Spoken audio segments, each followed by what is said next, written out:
नमस्कार मित्रांनो, शब्दस्पर्श या चॅनलवर तुमचं पुन्हा एकदा स्वागत. आजच्या कथेचं नाव आहे इच्छा एक अतृप्त आत्म्याची. लेखन स्नेहा काळे. कथा सुरू करण्याआधी जे कोणी या चॅनलवर पहिल्यांदा आले आहे त्यांनी पटकन चॅनलला सबस्क्राईब करून घ्या. चला तर मग वेळ न घालवता कथेला सुरुवात करूया. सकाळचे 6 वाजले. रियाला जाग आली.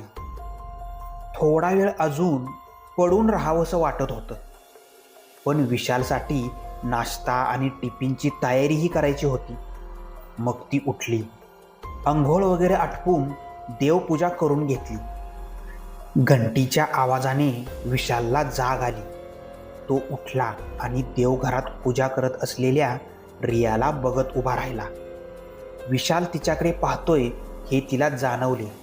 रियाचे लक्ष जाताच विशालने तिला स्माईल दिली आणि तो आंघोळीला गेला. रिया कृत्रिमरित्या का होईना पण हसली. रिया आणि विशालचे लग्न होऊन 2 महिने झाले होते. या 2 महिन्यात आज रिया प्रथमच इतकं गोड हसली होती. विशाल मनोमन सुखावला होता. विशाल आंघोळ करून येईपर्यंत रियाने त्याचे कपडे आणि टिफिन तयार केला. तो पटापट आवरून नाश्ता करायला टेबलवर बसला. रिया नाश्त्याची प्लेट घेऊन आली आणि टेबलवर ठेवून जाऊ लागली. तेवढ्यात विशालने तिचा हात धरला. तिने चंपून त्याच्याकडे पाहिले. त्याने लगेच तिचा हात सोडला. माझ्यासमोर नाश्ता करायला बस ना, विशाल म्हणाला. तुम्हाला उशीर होत असेल, तुम्ही नाश्ता करून घ्या, मी नंतर करेन, रिया म्हणाली. या 2 महिन्यात एकदाही दोघांनी एकत्र नाश्ता आणि रात्रीचे जेवण केलं नव्हतं. रिया त्याला टेबलवर नाश्ता किंवा जेवण वाढून स्वतः बेडरूममध्ये जाऊन बसायची आणि तिथं जेवायची. विशालची खूप इच्छा असायची की दोघांनी एकत्र जेवावं. त्याने कितीतरी वेळा तिला एकत्र जेवण्याविषयी विचारले, पण ती कधीच त्याच्यासोबत जेवली नाही. विशालने नाश्ता केला आणि तो ऑफिसला निघून गेला. रिया सकाळचा चहा घेऊन गॅलरीत गेली. आजूबाजूचा परिसर फारच रम्य होता. चहूबाजूंनी आज ऊन असून सुद्धा थंड वाऱ्याची झुळूक अधूनमधून येत होती. ती तिथेच विचार करत बसली. काय आयुष्य झालंय माझं. माझ्या बाबतीतच असं का व्हावं. इतका काय मोठा गुन्हा केलाय मी. प्रेमच केलं होतं ना, तेही मला मिळालं नाही. आजही कित्येक प्रश्न अनुत्तरित आहेत. भूतकाळात घडलेल्या घटनांचा उलगडा आजही झालेला नाही. माझी स्वप्न, माझ्या इच्छा, सारं काही मातीत मिसळलं. या सगळ्या विचारांनी तिच्या डोळ्यात पाणी तरळलं. ती उठून जाऊ लागली. तेवढ्यात वाऱ्याची थंडगार झुळूक आली. अंगावर शिरशिरी आणणारी आणि अंगाला झोंबणारी झुळूक रियाच्या अंगाला स्पर्श करताच तिला अस्वस्थ वाटू लागलं. ती लगेच आत गेली. मे महिन्याच्या गरमीमध्ये इतका थंड वारा कसा काय आला याचे तिला आश्चर्य वाटले. आत येऊन तिने अंगावर स्वेटर घातला आणि हॉलमध्ये येऊन बसली. त्यावेळी तिला घरात कोणीतरी वावरतंय असा भास होत होता, पण तिने दुर्लक्ष केलं. TV चालू केला. तेवढ्यात गॅलरीच्या खिडकीच्या दरवाजाचा आवाज येऊ लागला. तिने उठून खिडकीचा दरवाजा बंद केला आणि पुन्हा हॉलमध्ये येऊन बसली. तोच तो दरवाजा पुन्हा उघडला. ती दरवाजा बंद करायला जाणार इतक्यात दाराची बेल वाजली. ती दचकलीच. तिने दाराच्या हॉलमधून पाहिले. कामवाल्या मावशी आल्या होत्या. तिने दार उघडले. मावशींनी काम करायला सुरुवात केली. रियाने स्वेटर घातलेले पाहून त्यांना पण जरा आश्चर्यच वाटलं. ताई, बरं वाटतंय ना तुम्हाला, मावशींनी विचारलं. नाही हो, तसं काही नाही आहे, रिया म्हणाली. कामवाल्या मावशींनी सगळी कामं आवरली आणि त्या निघून गेल्या. जेवणाची वेळ झाली तसं रियाने जेवण वाढून घेतलं. ती स्वयंपाकघरात गेली. जेवण वाढून घेत असताना एक थंड झुळूक पुन्हा तिला स्पर्श करून गेली. असं जाणवत होतं की तिच्या मागे कोणीतरी आहे. तिने झटकन मागे वळून पाहिले. भास झाला असेल असं वाटून ती हॉलमध्ये येऊन बसली. TV चालू केला तर तो चालूच होत नव्हता. तिने रागातच रिमोट पोचवर आपटला. पटापट जेवली, सगळं आवरलं आणि गॅलरीत तिच्या आवडीचं पुस्तक वाचत बसली. पुस्तक वाचता वाचता तिला झोप लागली. झोपेत तिला कोणाचा तरी स्पर्श झाला. तिला लगेच जाग आली. सकाळपासून तिला सारखे भास होत होते. इतक्यात विशाल आला. तिने त्याला सगळं काही सांगितलं. भास होत असतील ग, असं तो बोलला. खरं तर त्यालाही हे सगळं विचित्र वाटत होतं, पण त्याने त्याचा जास्त विचार करणं सोडून दिलं. दुसऱ्या दिवशी रियाचा वाढदिवस होता. विशालला तो खूप स्पेशली सेलिब्रेट करायचा होता, पण रियाला आवडेल का या संभ्रमात तो होता. शेवटी त्याने मनोमन काही ठरवले. नेहमीप्रमाणे रिया सकाळी उठली. विशालने त्याच वेळी तिला बर्थडे विश केले. अगदीच कोरडेपणाने तिने थँक्स म्हटलं. तिला तर आठवणही नव्हती की आज तिचा वाढदिवस आहे. रोजच्यासारखंच तिचा दिवस सुरू होता. विशालसाठी नाश्ता आणि टिफिनची तयारी केली. विशालने टेबलवर एक गिफ्ट ठेवलं होतं आणि त्यावर एक नोट लिहून ठेवली होती. Happy birthday Riya. आज संध्याकाळी तुझ्या बर्थडे सेलिब्रेशनसाठी बाहेर जाण्याचा प्लॅन होता. जर तुझी इच्छा असेल तरच. एक रिक्वेस्ट होती. तुझ्यासाठी एक ड्रेस आणला होता. संध्याकाळी बाहेर जाताना तू तो घातलास तर मला आनंद होईल. रियाने गिफ्ट उघडून पाहिले. त्यात सुंदरसा लाल रंगाचा गाऊन होता. रियाचा आवडता रंग. रियाने तो ड्रेस हातात घेतला. खरंच विशाल किती करतोय माझ्यासाठी, माझ्या आनंदासाठी, आणि मी अजूनही भूतकाळाला कवटाळून बसले. जे झालं त्यात विशालचा काय दोष होता? त्यानेच तर मला सावरले. इतक्या दिवसात त्याच्याशी धड नीट बोलणे सुद्धा नाही. पण आता नाही. विशालला त्याच्या वाटणीचे प्रेम मिळायलाच हवं. नव्या उमेदीने ती उठली. संध्याकाळी बाहेर जाण्याच्या दृष्टीने तयारी करू लागली. घरातलं सगळं आवरलं. दुपारी थोडा वेळ आराम करायला म्हणून ती बेडरूममध्ये गेली. थोड्या वेळातच तिचा डोळा लागला. साधारण तासाभराच्या विश्रांतीनंतर ती उठली. तिचं लक्ष सारखं घड्याळाकडेच होतं. आज वेळ लवकर जाता जात नव्हती. इकडे विशालही संध्याकाळ कधी होते याची आतुरतेने वाट पाहत होता. शेवटी न राहवल्याने तो हापडे घेऊन घरी आला. इकडे रिया फ्रेश होत असताना तिला पुन्हा ती झुळूक जाणवली. तिने गॅलरीत येऊन पाहिले तर खिडकी उघडी होती. तिने लगेच लावून घेतली. इतक्यात दाराची बेल वाजली. यावेळी कोण आला असेल असा विचार करत तिने दार उघडले. दारात विशाल. तिने आश्चर्याने पाहिले. सहजच लवकर आलो. संध्याकाळी थोडं बाहेर फिरायला गेलो असतो आणि मग डिनर चालेल ना? विशालने बाचकत विचारले. चालेल, जाऊया. तुम्ही फ्रेश होऊन घ्या, मी चहा ठेवते, रिया म्हणाली. आज विशालचा आनंद गगनात मावत नव्हता. रियाच्या बोलण्याने तो कमालीचा सुखावला. तो बेडरूममध्ये आला तेव्हा रियाने बेडवरच ड्रेस ठेवला होता.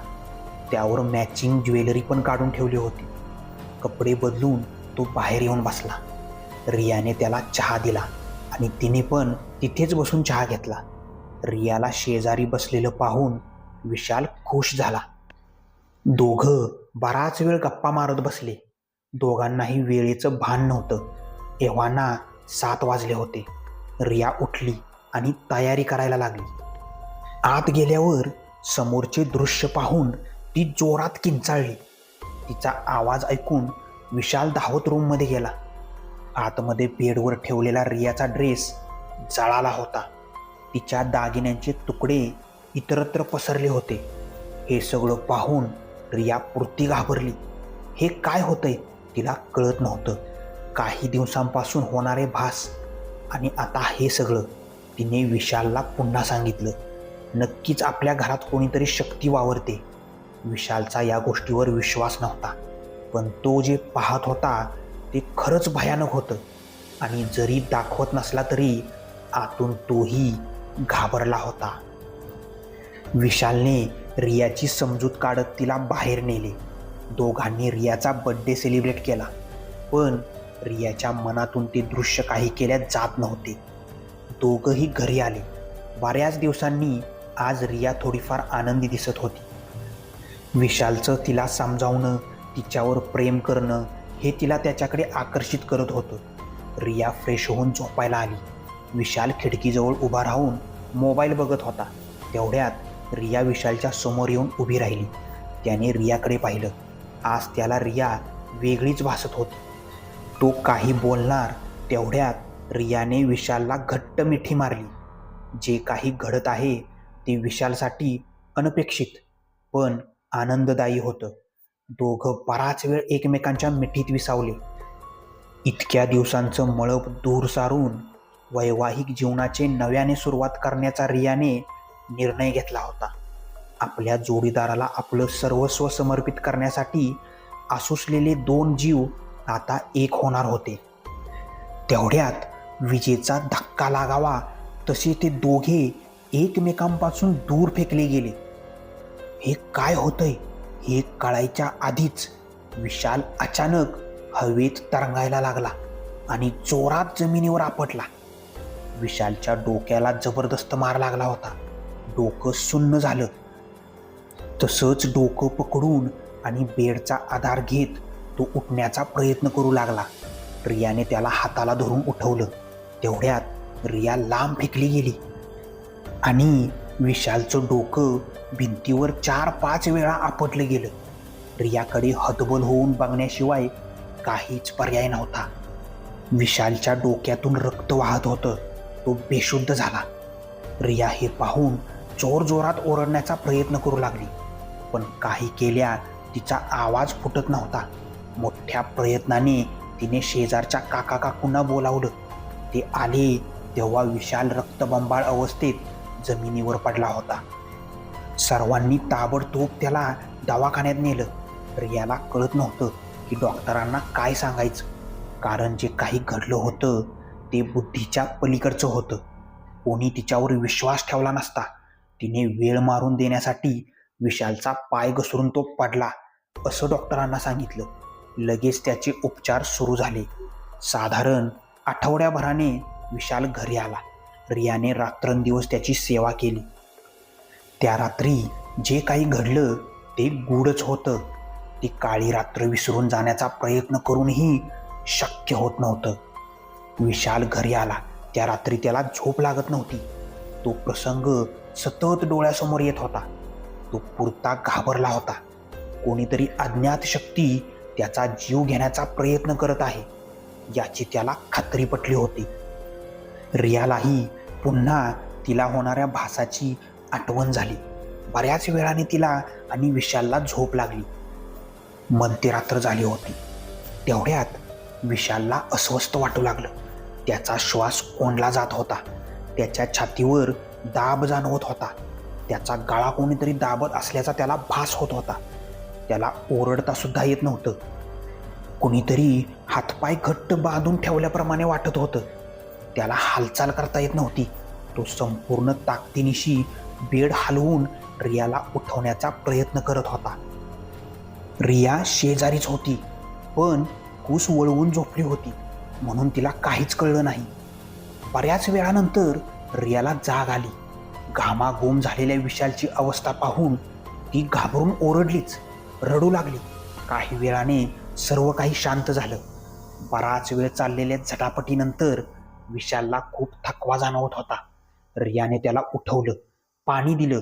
या सगळ्या अनपेक्षित गोष्टी आपल्यासोबत का घडत आहेत हा प्रश्न त्यांना सतावत होता.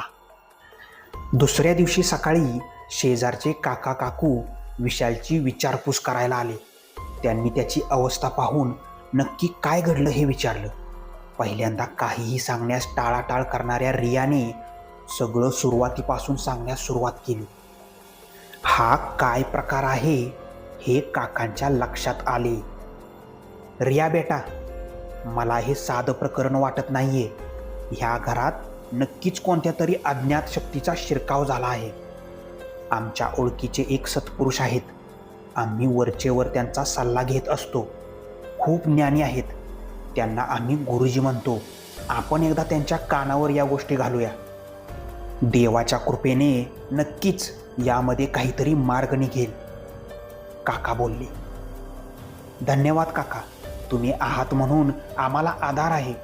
आपण लवकरात लवकर त्यांची भेट घेऊ. रिया अगदी काकुळतीला येऊन बोलत होती.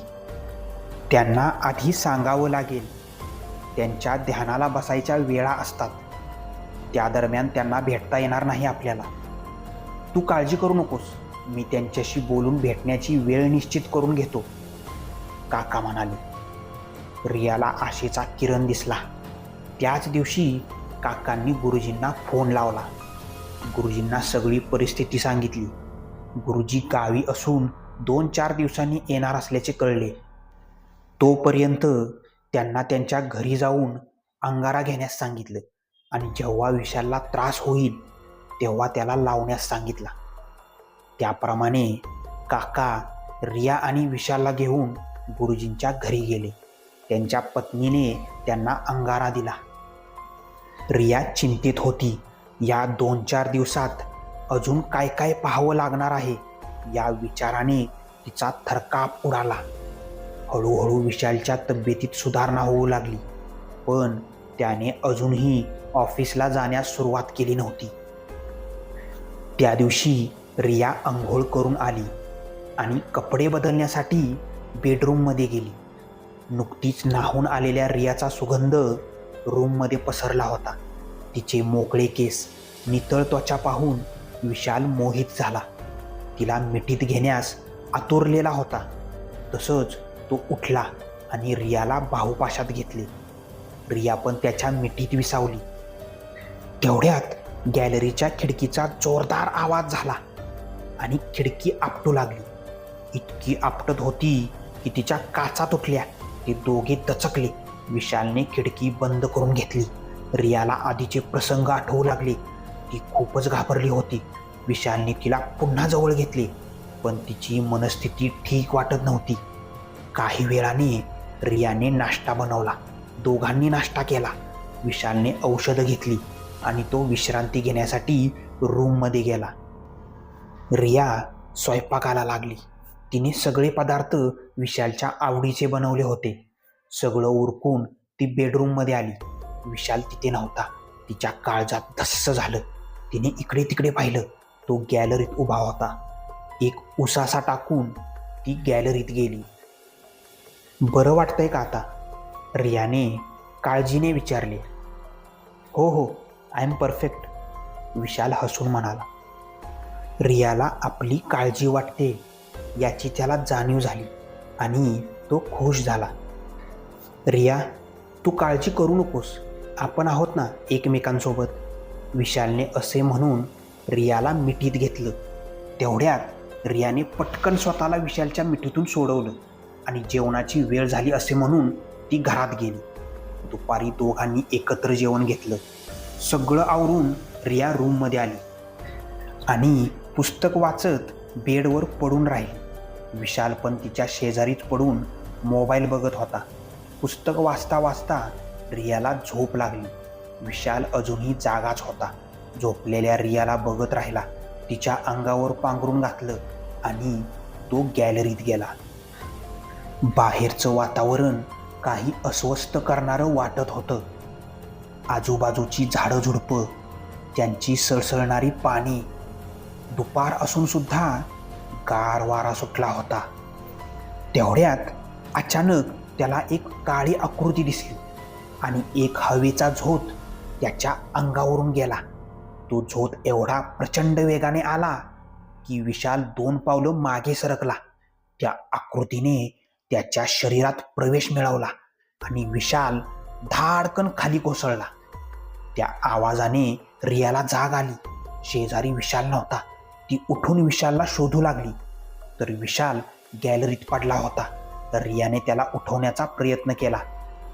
ती धावत जाऊन पाणी घेऊन आली आणि पाण्याचे हबके त्याच्या तोंडावर मारले. विशालने डोळे उघडले. त्याचं डोकं जड झालं होतं. रियाच्या साह्याने तो कसाबसा उठला. रियाने त्याला बेडवर झोपवलं. त्याला थंडी भरली होती. अंग तापानं फणफणत होतं. संध्याकाळपर्यंत विशाल झोपूनच होता. रिया त्याच्या शेजारीच बसून होती. थोड्या वेळाने विशालला जाग आली. विशालच्या कपाळावर हात ठेवून रियाने त्याला ताप आहे का ते बघितले. त्याचं अंग थंड पडलं होतं. त्याने रियाचा हात पकडला आणि तिला स्वतः जवळ ओढले. रियाला त्याचा स्पर्श काही वेगळा जाणवत होता. ती त्याचा हात झटकून किचनमध्ये गेली. तिने दोघांसाठी चहा ठेवला. तेवढ्यात विशालने मागून येऊन तिला जोरात मिठी मारली. तिच्या मानेवर भराभरा चुंबन घेऊ लागला. तिच्या शरीराला स्पर्श करत होता. त्याच्या स्पर्शाने ती कासावीस झाली. तुला बरं वाटत नाहीये विशाल, तू आराम करायला हवा, असं म्हणून तिने विशालचे हात सोडवले. त्याचे वागणे काही विचित्र वाटत होते. विशाल बाहेर डायनिंग टेबलवर जाऊन बसला. त्याचं वागणं काहीसं चमत्कारिक होतं. अचानक रियाला विशालच्या ओरडण्याचा आवाज येऊ लागला. ती पटकन बाहेर आली. समोर बघते तर काय, विशालच्या एका हातात चाकू होता आणि तो दुसऱ्या हाताच्या पंजावर चाकू भोगसत होता. 10, 20, 50 असे अनेक वेळा तो चाकू चालवत होता. विशाल वेदनेने किंचाळत होता. त्याचा हात रक्तबंबाळ झाला होता. तो चाकू इतक्या वेगाने विशालच्या हाताला भोगसत होता की हे कोण्या सामान्य माणसाचे काम वाटत नव्हते. रिया हे सर्व पाहून बेशुद्ध पडायची बाकी होती. तेवढ्यात धावत जाऊन तिने शेजारच्या काका काकूंना बोलावून आणलं. विशालची अवस्था पाहून ते दोघेही घाबरले. त्यांनी रियाला अंगारा आणायला सांगितला. रिया इतकी घाबरली होती की अंगाराबद्दल पूर्णपणे विसरून गेली. तिने पटकन जाऊन अंगारा आणला. काकांनी लांबूनच तो विशालच्या अंगावर फुंकरला. तेवढ्यात एक काळा धूर त्याच्या अंगातून निघाला आणि विशाल बेशुद्ध पडला. त्याला सर्वांनी बेडवर झोपवलं. काकांनी त्याच्या कपाळावर अंगारा लावला. त्याचं डोकं तापलं होतं. रियाने त्याच्या हाताची जखम पुसून काढली आणि त्याला पट्टी बांधली. विशाल झोपलेला पाहून रिया, काका आणि काकू बाहेर आले. रियाचा रडवेला चेहरा पाहून काका म्हणाले, मी आजच गुरुजींना फोन करतो. ते एव्हाना आले असतील. या सर्वातून ते नक्की तुम्हाला बाहेर काढतील. घरी जाऊन सर्वात आधी काकांनी गुरुजींना फोन केला.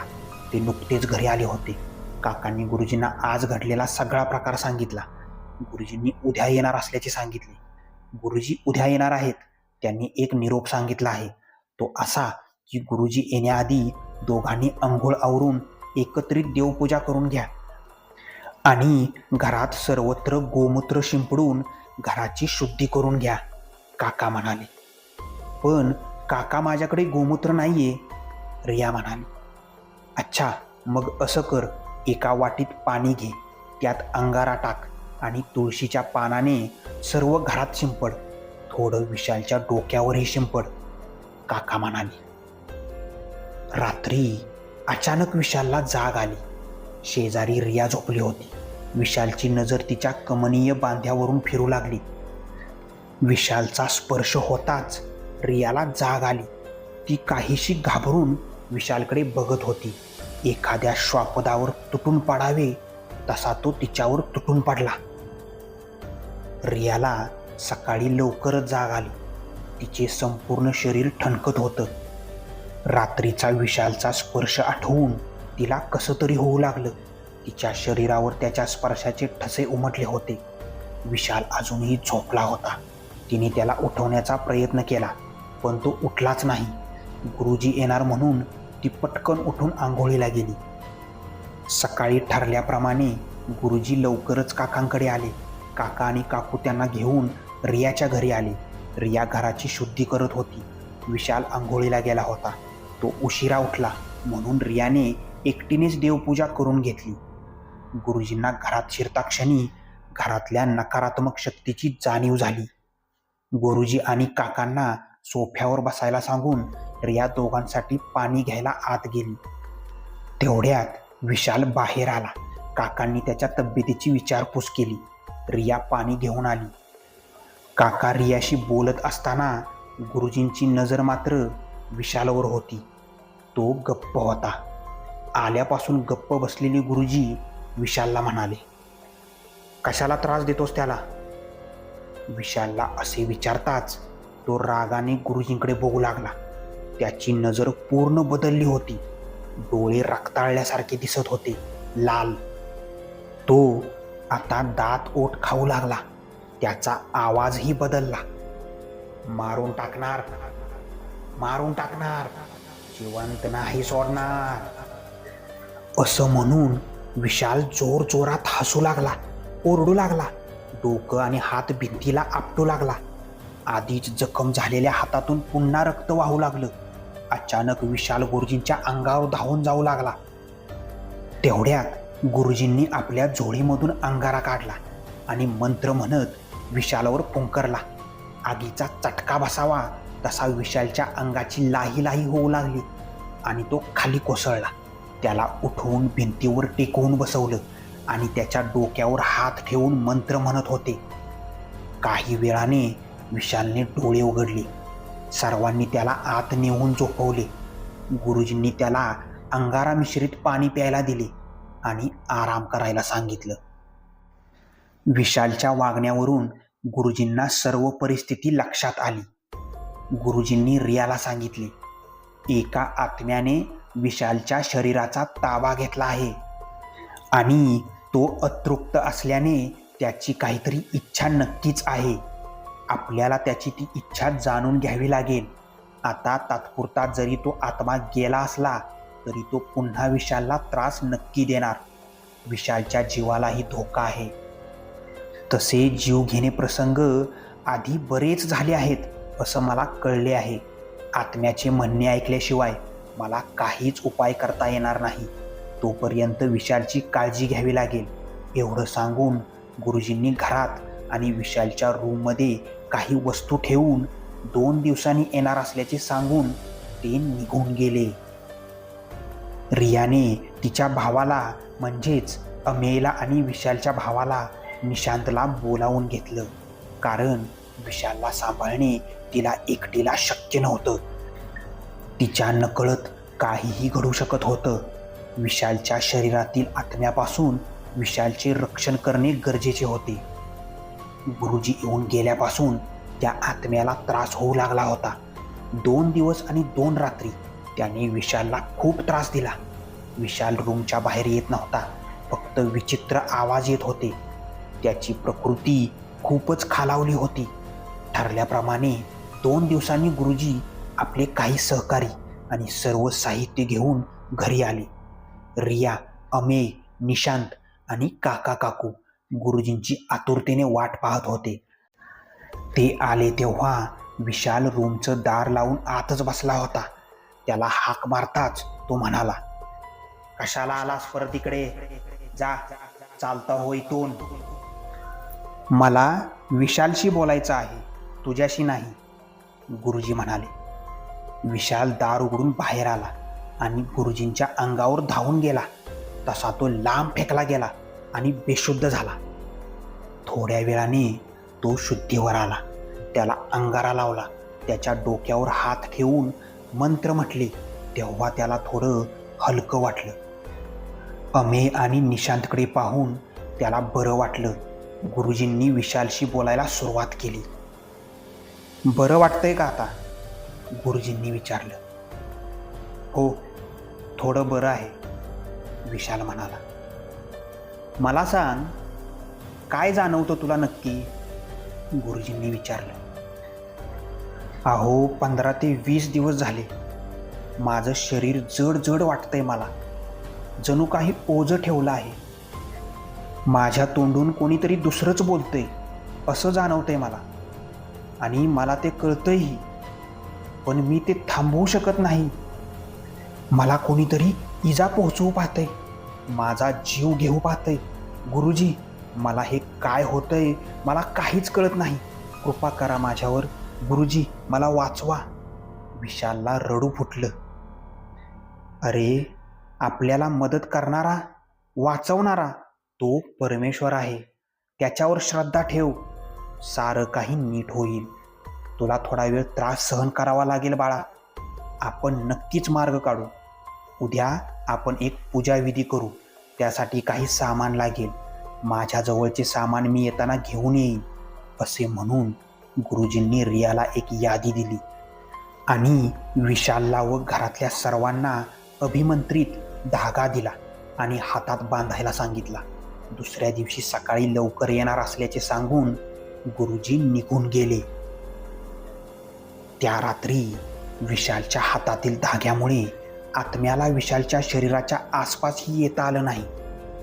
त्यामुळे चिडून तो घरातल्या वस्तू फेकणे, खिडकीची दारं आपटणे याद्वारे आपल्या अस्तित्वाची जाणीव करून देत होता. ती रात्र चौघांनी जागून काढली. पहाटे पहाटे त्यांचा डोळा लागला. रियाला जाग आली तेव्हा सकाळचे 7 वाजले होते. शेजारी झोपलेल्या विशालला पाहून तिला हायसं वाटलं.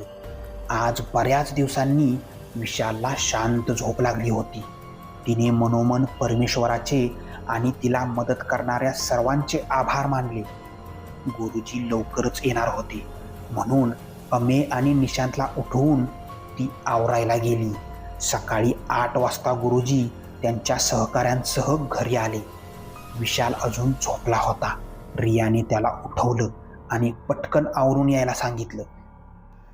गुरुजींनी आपल्या पिशवीतून पूजाविधीसाठी लागणाऱ्या सर्व वस्तू बाहेर काढून ठेवल्या. रियाने तिला दिलेल्या यादीप्रमाणे आणलेलं सगळं सामान गुरुजींच्या पुढ्यात ठेवलं. यादीप्रमाणे सर्व सामान आले का नाही हे गुरुजींनी तपासले. आत्म्याची शक्ती क्षीण करण्यासाठी घरात सात्विक वातावरण निर्माण करणे गरजेचे होते असं गुरुजी म्हणाले. गुरुजींनी घरात कुंकुवाचे मोठं रिंगण तयार केलं. सर्वांना त्या रिंगणात बसायला सांगितलं. तत्पूर्वी रियाला देवाला दिवा लावायला सांगितला आणि देवाला नमस्कार करून यायला सांगितलं. सगळे रिंगणात बसल्यावर गुरुजींनी त्यांना रियाला हळद कुंकू आणि तिघांना कुंकू लावले. सर्व गुरुजींच्या पाया पडले आणि रिंगणात ठेवलेल्या पाटावर हात जोडून बसले. गुरुजींनी आणि त्यांच्या सहकाऱ्यांनी मंत्र म्हणत पूजा सुरू केली. सगळे हात जोडून शांतपणे बसले होते. मंत्राचे शब्द कळत नव्हते पण गुरुजी करत असलेल्या मंत्रोच्चाराने घरातले वातावरण भारावून गेले. देवाला वाहिलेल्या फुलांच्या सुगंधाने प्रसन्न वाटत होते. काही वेळाने विशालला अस्वस्थ वाटू लागलं. तो उठण्याचा प्रयत्न करत होता. गुरुजींनी डोळ्यानेच इशारा करून त्याला बसायला सांगितलं. तो विचित्र हावभाव करत रागाने गुरुजींकडे बघू लागला. मध्येच ओरडू लागला. हात पाय आपटत होता. रिया हे बघून त्याला पकडायला जात होती पण पुन्हा गुरुजींनी इशाऱ्याने नाही म्हटलं. पूजाविधीमुळं आत्म्याची शक्ती क्षीण होत चालली होती. बंद कर हे सगळं, मला त्रास होतोय. तो आत्मा विव्हळत बोलत होता. जोपर्यंत तू कोण आहेस, जोपर्यंत तू कोण आहेस आणि विशालला त्रास देण्याचं कारण सांगणार नाही तोपर्यंत हे बंद होणार नाही, गुरुजी म्हणाले. तसा तो शांत बसला. गुरुजींनी त्यांच्या कपाळाला अंगारा लावला तसा तो पुन्हा चवताळला. अखेर तो बोलू लागला. मी अजय आहे. अजयचं नाव ऐकून रिया दचकली. हे कसं शक्य आहे? अजय तर जिवंत आहे. रिया मध्येच म्हणाली. तुम्ही शांत राहा, त्याला बोलू द्या. आज फक्त त्याचं ऐकायचंय आपण, गुरुजी म्हणाले. तो पुढे बोलू लागला. मी, विशाल आणि रिया आम्ही लहानपणापासून एकत्र होतो. विशाल आणि रिया एका चांगल्या कुटुंबातील आणि मी मध्यमवर्गीय कुटुंबातील. माझे बाबा तर मी लहान असतानाच वारले. आई पण नेहमी आजारी असायची. शाळेत असताना स्कॉलरशिप मिळायची. त्यायोगे माझं शिक्षण चालू होतं. वर्गातील बाकीची मुलं माझ्याशी इतकं बोलायची नाहीत पण विशाल आणि रियाने माझ्याशी मैत्री केली. पण मला आवडायचं त्यांच्याशी बोलायला. शाळा संपल्यावर तिघांनाही चांगले मार्क्स मिळाले. मग आम्ही मोठ्या कॉलेजमध्ये प्रवेश घेतला. कॉलेजमध्ये असताना आम्ही तिघेही एकत्र अभ्यास करायचो. काही विषय मला लगेच क्लिअर होत असत पण त्यांना अवघड वाटे. मग मी त्यांना शिकवायचो. त्या काळात मी आणि रिया कधी जवळ आलो ते आम्हालाही कळलं नाही. विशालला जास्त वेळ अभ्यास करायचा कंटाळा येई. तो हुशार होता. थोडा वेळ अभ्यास झाला की तो निघून जात असे. रिया आणि मी जास्त वेळ एकत्र असायचो. अभ्यास झाला की थोडा वेळ कॉलेजला लागून असलेल्या गार्डनमध्ये बसायचो. प्रेमाचा आणाभाका करायचो. कॉलेजनंतर आमचे मार्ग वेगळे झाले. विशाल पुढच्या शिक्षणासाठी विदेशात निघून गेला. रिया देखील पुढचं शिक्षण घेत होती. मीही पुढे शिकावं अशी तिची इच्छा होती. मग मी नोकरी करत करत शिक्षण घेण्याचे ठरवले. कामामुळे आणि अभ्यासामुळे आम्हाला एकमेकांना वेळ देता येत नसे, पण तरीही थोडा वेळ काढून आम्ही काही काळासाठी तरी भेटायचो. त्याच काळात माझी आई वारली. 2 वर्षानंतर आमचं शिक्षण पूर्ण झालं आणि रियाला नोकरीही मिळाली. मी पण दुसरी चांगल्या पगाराची नोकरी मिळवण्याची खटपट करत होतो. काही काळाने मला नोकरी मिळाली. मग कर्ज काढून एक छोटंसं घर घेतलं. एक सेकंड हँड गाडी घेतली. तेव्हा रियाने तिच्या घरी आमच्या प्रेमाबद्दल सांगितले. रियाच्या बाबांनी थोडा विरोध केला, पण मला भेटल्यावर ते तयार झाले. आम्ही दोघेही खूप खुश होतो. सगळं काही आमच्या मनासारखं होत होतं. आठवड्यातच आमचा साखरपुडा झाला. 2 महिन्यानंतरचा मुहूर्त निघाला. त्या दिवशी आम्हाला कळलं की विशाल भारतात परत येतोय. आमचा बालमित्र येणार म्हणून आम्ही खूप आनंदी होतो. त्याला रिसीव्ह करायला आम्ही एअरपोर्टवर गेलो. आपलं लग्न ठरल्याची बातमी आपण तिथेच द्यायची असं आम्ही ठरवलं. विशाल भेटला तेव्हा आमचा आनंद गगनात मावत नव्हता. मग रियाने हळूच माझा आणि स्वतःचा हात दाखवून सरप्राईज असं म्हणत वी आर एंगेज्ड असं सांगितलं. तो देखील खुश झाला. आमचं लग्न 15 दिवसावर आलं होतं. पत्रिका वाटपाचं काम मी आणि माझा मित्र करत होतो. कधी कधी विशालही सोबत येई. एक दिवस विशाल म्हणाला, चल पार्टी करू. लग्न झाल्यावर तर तू फक्त रियाचा होशील, मग माझ्यासाठी तर वेळच मिळणार नाही तुला. इतक्या वर्षांनी आपला जिगरी दोस्त आपल्यासोबत वेळ घालवू इच्छितो तर नाही कसं म्हणायचं. म्हणून मी पण तयार झालो. त्या दिवशी संध्याकाळी आम्ही भेटलो. तो मला बारमध्ये घेऊन गेला. आम्ही खूप एन्जॉय केलं. जेवण झाल्यावर आम्ही घरी जाण्यासाठी निघालो. विशालने खूप घेतली होती म्हणून मी ड्राईव्ह करायचं ठरवलं. गाडीतून जाताना विशालची सतत बडबड चालू होती. तो शुद्धीत नव्हताच. मध्येच त्याने रियाचा विषय काढला. तो काय बोलतोय हे ऐकायला मी लगेच गाडी थांबवली. विशाल हेलकावत गाडीच्या बाहेर आला. त्याच्या हातात बिअरचा कॅन होताच. तो म्हणाला, लहानपणापासून माझं रियावर खूप प्रेम आहे. तिला मिळवण्यासाठी आणि खुश ठेवण्यासाठी मी विदेशात गेलो. शिक्षण घेतलं. भरपूर पगाराची नोकरी मिळवली. महागडी गाडी घेतली. भारतात आल्यावर मी रियाला लग्नाचं विचारणार होतो, पण ती मूर्ख तुझ्याशी लग्न करणार बोलली. तुझ्यासारख्या फडतूस माणसात काय पाहिलं तिनं? मी तिला तुझ्यापेक्षा जास्त सुखात ठेवू शकलो असतो. तू आहेस काय माझ्या पुढे? हे सगळं बोलताना मध्ये मध्ये तो बियरचा एक एक घोट घेत होता. त्याला काही शुद्ध नव्हती. त्याचे बोलणे ऐकून मला काय बोलावे हे सुचत नव्हतं. विशाल, आपण सकाळी बोलू. मी तुला घरी सोडतो. उद्या येतो मी तुला भेटायला. मी त्याला सांभाळत सांभाळत बोलत होतो. विशाल काहीच ऐकण्याच्या मनस्थितीत नव्हता. त्याला माझा एवढा राग होता की तो माझ्या अंगावर धावून आला आणि माझा गळा दाबू लागला. मी स्वतःला वाचवण्याचा खूप प्रयत्न करत होतो. त्याला लांब ढकललं तसा तो खाली पडला आणि अजूनच जास्त चवताळला. हेलकावत उभा राहिला आणि शेजारी पडलेला एक दगड त्याने माझ्या डोक्यात घातला. तो वार इतका जोरात बसला की मी क्षणात गतप्राण झालो. एवढं बोलून विशालच्या शरीरातील अजयचा आत्मा बाहेर आला आणि विशाल खाली पडला. जे काही अजयच्या आत्म्याने सांगितले ते ऐकून रियाला शॉक बसला होता. ती स्तब्ध झाली. अमेय आणि निशांत हे आपण काय ऐकलं यावर विश्वास बसत नव्हता. सर्वांनी विशालला उचलून आतल्या रूममध्ये झोपवलं. गुरुजींनी त्याच्या हातात धागा बांधला.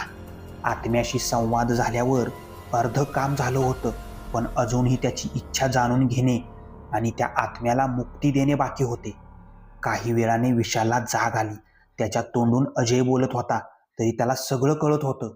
त्याने जे कुकर्म केले होते ते आज अशा प्रकारे सर्वांच्या समोर आले होते. आता स्वतःहून गुन्हा कबूल केल्याशिवाय गत्यंतर नव्हते. तो उठून बाहेर आला आणि रियासमोर हात जोडून उभा राहिला. मला मान्य आहे, माझ्या हातून गुन्हा झालाय, पण ती वेळच तशी होती. मी जाणून बुजून अजयला नाही मारलं. रिया, माझं तुझ्यावर खूप प्रेम होतं ग, अगदी वेड्यासारखं. पण तुला सांगायचं कधी धीरच झाला नाही. बाबांच्या आग्रहाखातर मला विदेशात जावं लागलं. इथे असतो तर मी तुला कधीच मागणी घातली असती. त्या दिवशी भारतात परत आल्यावर तुझं आणि अजयचं लग्न ठरल्याचं सांगितलंस आणि मी पुरता कोलमडलो. पण तरीही तुम्हाला कधी जाणवून दिलं नाही की मी किती दुःखी आहे. तसा अजयचा मला पूर्वीपासूनच राग होता. तुम्ही दोघे सतत सोबत असायचा. चीड यायची मला त्याची, पण तुला त्याच्यासोबत आनंदी बघून मी समाधानी व्हायचो. त्या दिवशी मला खरंच माहीत नाही काय झालं ते. माझा स्वतःवरचा ताबा सुटला. नशेमध्ये अजयला मी सगळं सांगितलं. मला त्याला मारायचं नव्हतं, तो एक अपघात होता. मी खूप घाबरलो. सगळी नशा उतरली. मी त्याला तिथेच रस्त्याच्या कडेला एका खड्ड्यात पुरलं. त्याचा मोबाईल, त्याचं सगळं सामान तिथेच पुरलं आणि माझ्यावर शंका येऊ नये म्हणून तुला खोटं सांगितलं की अजय तुला सोडून गेला. विशालने रडत रडत सर्व सत्य सांगून टाकलं. का केलंस हे तू? माझ्या अजयला मारलं तू. मला मिळवण्यासाठी जीव घेतलास माझ्या प्रेमाचा. आणि मी समजत होते अजयने मला धोका दिला, मला सोडून गेला. तुझ्या बोलण्यावर विश्वास ठेवला मी वेड्यासारखं हेच समजत राहिले की किती मोठं मन आहे तुझं. माझ्याशी लग्न करायला तयार झाला. मला कुठे माहीत होतं माझ्या आणि अजयच्या प्रेमाच्या कबरीवर मी माझा संसार थाटलाय. रियाला रडू आवरत नव्हतं. तिला पुढे बोलता येईना. पुन्हा विशालच्या शरीरात अजयच्या आत्म्याने प्रवेश केला. तो विचित्र हावभाव करत होता. हातपाय आपटत होता. विशालला इजा पोचवत होता. माझ्या रियापासून मला दूर केलं. मी याला सोडणार नाही. माझ्यासोबत घेऊन जाणार, अजय चवताळून म्हणाला. तेवढ्यात सहकाऱ्यांनी आक्रमक विशालला पकडून ठेवलं. गुरुजींनी त्याच्या तोंडावर अंगारा मिश्रित पाणी शिंपडलं. हे बघ अजय, विशालला तुला मारायचं नव्हतं. दारूच्या नशेत त्याच्या हातून तुझा खून झाला. तू रियाला सोडून पळून गेलास हे खोटं मात्र त्याने सांगायला नको होतं.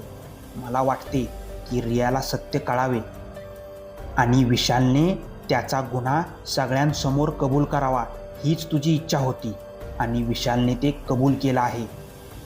तुझं रियावर खूप प्रेम होतं हे आम्हाला कळलं आहे. पण आता जर तू विशालला त्रास देशील तर रिया तरी कशी आनंदी राहील? विशालचं रियावर खूप प्रेम आहे. तो तिला नक्कीच सुखात ठेवेल. या व्यतिरिक्त तुझी काही इच्छा आहे का? गुरुजींनी शांतपणे अजयला समजावले. माझी रिया सुखात असावी आणि माझं अंत्यसंस्कार व्हावं हीच माझी इच्छा आहे. मगच मला मुक्ती मिळेल, अजय म्हणाला. दुसऱ्या दिवशी विशाल, अमेय आणि निशांत जिथे अजयला पुरलं होतं तिथे गेले. त्याच्या हाडांचा सापळा झाला होता. त्यावर अंत्यसंस्कार केले. विशालने अजयची मनोमन क्षमा मागितली आणि रियाला सुखात ठेवण्याचे वचन दिले. त्याबरोबर एक काळी आकृती हवेत विरून गेली.